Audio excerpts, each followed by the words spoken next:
such dramatic fashion. How much does that hurt? It hurts. Of course, it hurts a lot. But if you have to go out, then go out against such a great team as Paris Saint-Germain after such a great performance from us. It was the best game of football I was ever in. I know you've said how impressed you were with the intensity of the game. Luis Enrique thought that the winner tonight would go to the final. Have you played the best team in Europe, in your opinion, tonight? Now, what I do know is if you end up first in the league table, that we were quite unlucky facing Paris Saint-Germain, because it's a team that can go to the final, but like we've experienced tonight, margins are so small, and if it's only about 2 games, you can be lucky or unlucky with a referee decision that had nothing to do with these 2 games, but it can happen in football that you get an unlucky red card or an unlucky penalty. So it's difficult to say, but they definitely have the quality to reach the final. That's what they did for the last few seasons already, that they were semi-final, quarter-final, final. And for us, it's good that after not being in the Champions League last season, and 2 seasons ago we went out in the same round, but in a different way against Madrid than tonight, that we showed ourselves again in Europe. And we will come back stronger next season. Just quickly, there's the cup final obviously on Sunday. Physically and mentally, how do you pick your squad up? The good thing is that you play a final, so that's mentally a good thing. And there's a lot to play for after the players come back from the international break. And what an incredible performance by the players, but what an incredible performance by our fans as well. This was impressive from the players and our fans, and both of them deserved more than a 1-0 loss, but it happened, and that's very unfortunate for us. Appreciate your time, thank you. You're welcome.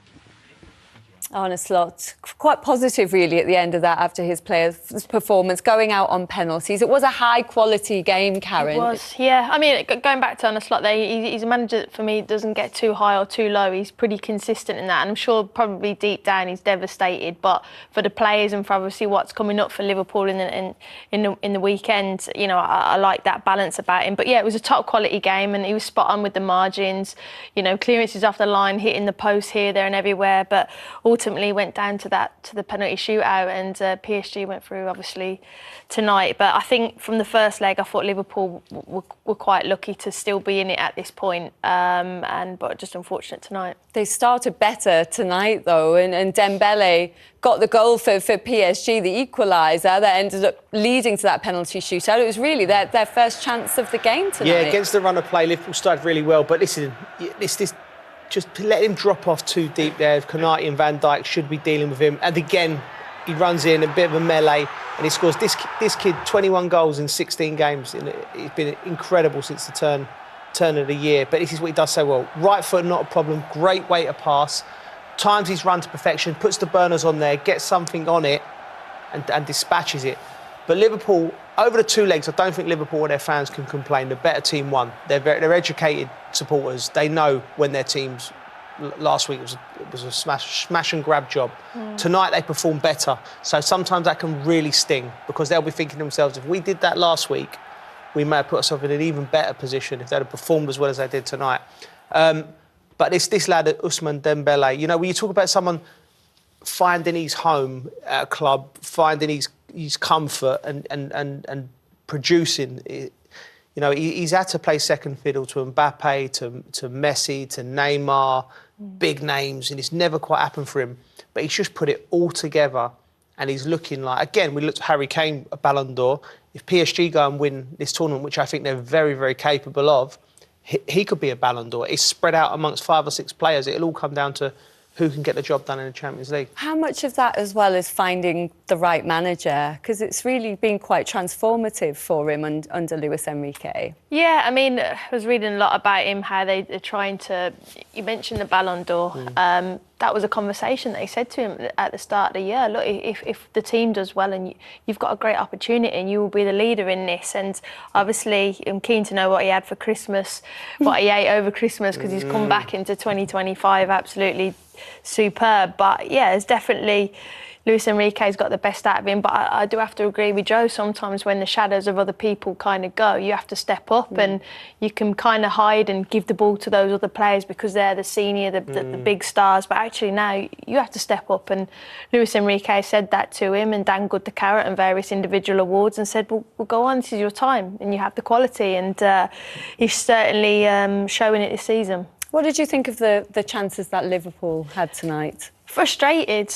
As Joe mentioned actually last week, you're thinking, it was a smash and grab. This weekend, tonight rather, they had the opportunities and just didn't take them, whether it was Donnarumma, Salah maybe not having his clinical moments when you expected it to go to. But look, unfortunately for Liverpool, it just wasn't their night tonight, and I'm sure we'll get to see the chances in a second, but they had quite a few, didn't they, Joe? Yeah, I mean, they just, like I said, the overall performance from box to box for Liverpool was a lot better. There was a synergy. They looked more themselves. The crowd were driving them on, but PSG soaked it all up. They soaked it all up. This is a lovely touch from McAllister, and the vision to pick out Salah. We all thought he's going to just let it go. Look there, he opens up. He could have shot, and what a block from Mendes. Again, Donnarumma getting down smartly to his right. This was at this moment early on in the game. The cop was rocking, Anfield were going, and there was just chances being created left, right and centre.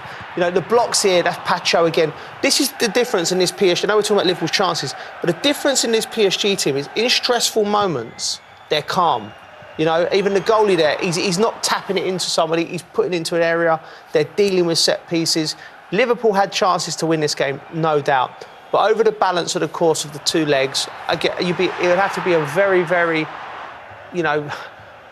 biased Liverpool fan to say that the better team didn't go through because PSG performed better. PSG created chances tonight. It was just a more balanced game.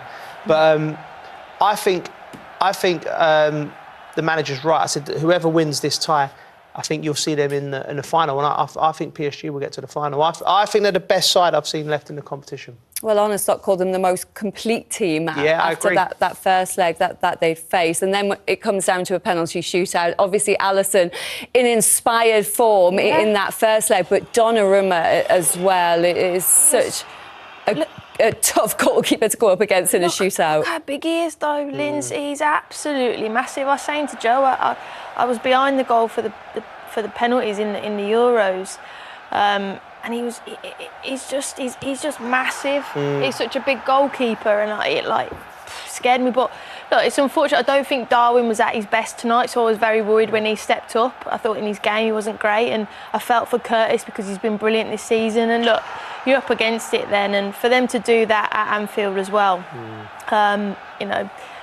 it was their moment tonight, and it has been building as Joe mentioned. Nunez has obviously had a lot of criticism already this season, and then in a big moment, tough for him, but doesn't deliver. What next for Darwin Nunez? Listen, he's a very, very good footballer, and he's had some fantastic moments in his Liverpool career, and he's going to be a league champion this year. He's just not ready to lead the line for Liverpool regularly. That might not mean he needs to go to a club just that the second rundown, somewhere that maybe plays a little bit more suited to his style. I'm thinking something like an Atletico Madrid, maybe one of the Italian teams. He needs to get out and play because he's one of them players you want him in your squad because you see him at the weekend. He's scoring goals. He runs. If you give him 5 minutes, he'll give everything for the team and for the cause. But ultimately, moments of quality. Tonight, there were some occasions when, right, this is it. This is when we need you to handle the ball, choose the right pass, get us up the pitch. Not even score a goal. Score a goal, obviously, if you can. And he didn't play well tonight. And Karen's right. He stepped up for the penalty, and you're both looking at it thinking, yeah, I'm not sure. Donnarumma is imposing, and he's hard to beat.